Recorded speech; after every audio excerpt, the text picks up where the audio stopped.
Hi guys, today is Tuesday, February 6th. This is Rozara's Investments. My name's Ara and my daughter Rozara inspired me to make this channel. So I manage multiple accounts for friends and family, and today I feel like crap.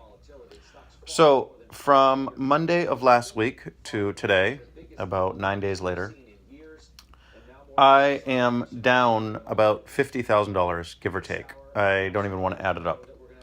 But I just wanted to make a video talking about the difference between stock and options.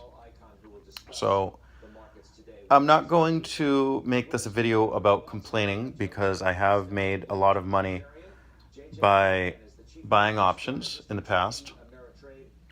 Most of the money I made in 2017 was via options. But I do have a lot of people coming up to me, especially since I started the channel, asking me about options.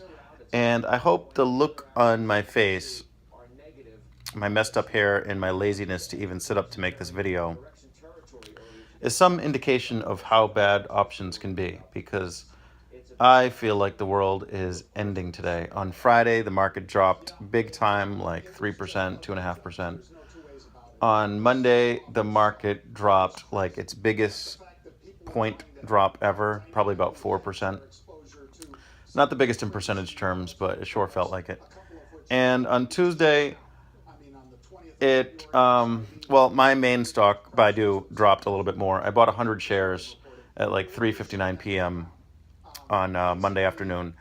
And Baidu dropped even more. I haven't even checked it now. It might be about even now, but it sure doesn't feel like it. And I used margin to buy it. So anyway, basically, options are much, much, much more serious than stocks. So if you buy $20,000 worth of stock, then the danger is very, very different than if you buy an option controlling 100 shares of that stock. Even though the option only costs maybe $1,000 or $2,000 or $3,000, the danger is you can lose 100% of that money that you invest. And there's a time limit for you to get the money back. If you are thinking of it like you are down, which I don't think of it, but some people do. If you're thinking of it like you are down and you want to get the money back, there's a time limit to get that money back. And it's very, very hard to get the money back sometimes.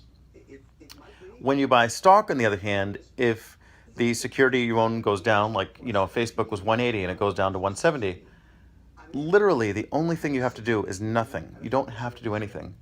The stock is down, just don't sell it, don't buy more, don't do anything, and just hold on for a while. And usually what happens is stocks end up going back up. And for options, that's not the case. Options, you have to pay a time premium based on how long the contract is, and they are just brutal. If you buy a call option and the underlying stock goes down, it's just brutal. If you buy a put option and the underlying stock goes up, it's just brutal. Brutal things can happen.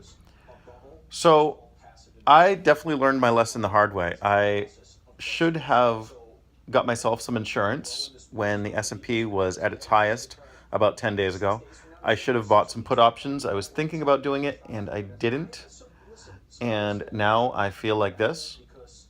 I just have to deal with the situation.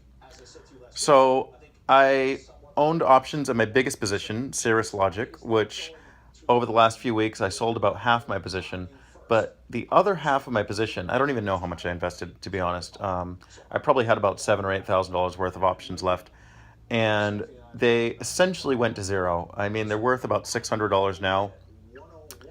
And it seems highly likely that I'm going to lose that last $600. So my account's going to be even lower in the future. But I hate to just sell it at such a low point at the $600 contract value and not give myself the chance to get some big returns. But it is looking hopeless, and it does feel like a gamble by hanging on to this last $600 of value.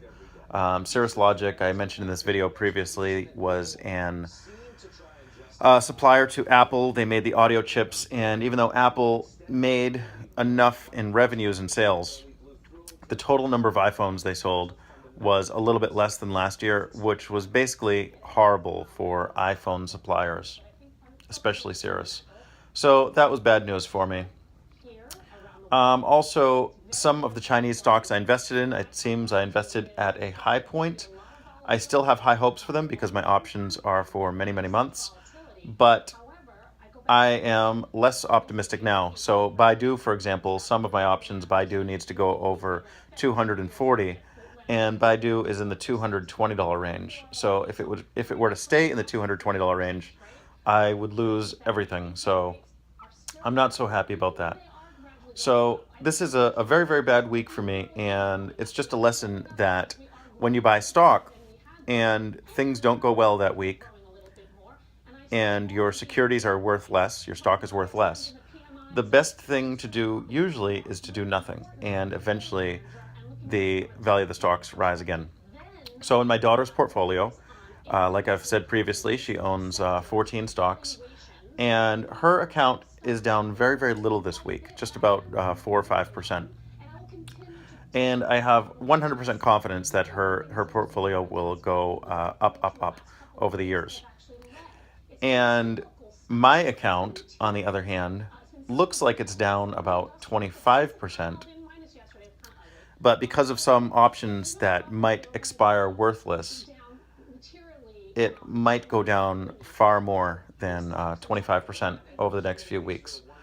Of course, I'm hoping for a rebound in the stock market in general, and I'm especially hoping for a rebound in Chinese stocks, which could absolutely happen. So that's why I'm not complaining, because the end result of this quarter or the next 6 months could be very positive, and I could end up making a lot of money.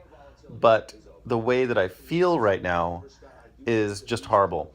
And I think when people buy options and they invest in very volatile things like cryptocurrencies like Bitcoin, Ether, Litecoin, ADA, I think they don't realize how the volatility can make you feel. When you make an investment and the exact opposite of what you wanted to happen, the exact opposite happens, it's not just that you lose money, it's that you really feel like crap. You really feel terrible. And I said earlier in the video that I don't think of it in terms of making my money back. The way that my mindset works is that I have what I have right now. And I phrase it in terms of I lost $50,000 this week. But in reality, the way I think of it is I didn't lose $50,000 this week. Right now, I have whatever I have. Last week, I had whatever I had last week. And it sucks that I don't have the same amount that I had last week, but that's life, and I'm not trying to make my money back. I'm just trying to make the best decisions going forward. And I have made some great decisions in the past. Unfortunately, this week, it seems like I made some terrible decisions. I keep on looking over at CNBC just to get some current news. Right now, the Dow is up 73 points. And it just sucks. And I think this is one danger that is overlooked sometimes when you buy options, when you play poker at high stakes, when you invest in cryptocurrency more than you really wanted to lose. And basically when you make any investments that the losses are more than you were really planning for, more than you were ready to handle. So for me personally, $50,000 is a huge loss. I know for some people they can afford to lose $50,000, no problem. But for me, 50,000 is a very, very big number. And I did not foresee myself losing $50,000 at the beginning of this week, 7 days ago. So that really sucks.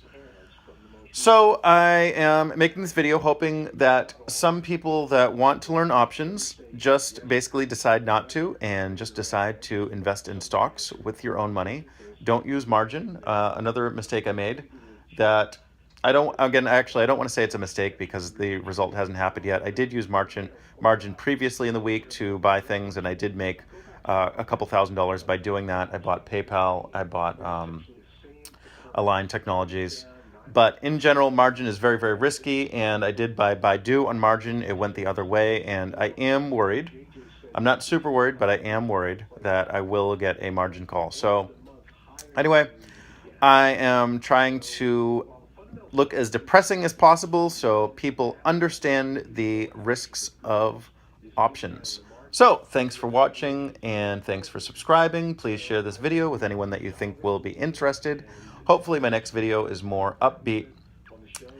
And I wanted to say something before I wrapped up this video, and it is slipping my mind. I can't quite remember what it is. But I will again stress to buy stocks for the long term, have a 10-year, 20-year, 30-year horizon, because the people that I manage their accounts, I only buy stocks in those accounts, and overall they are doing fantastic. My family's doing fantastic, my friends' accounts are doing fantastic, and my daughter's account is doing fantastic even after this very, very horrible week. So, thanks for subscribing, thanks for watching. Bye.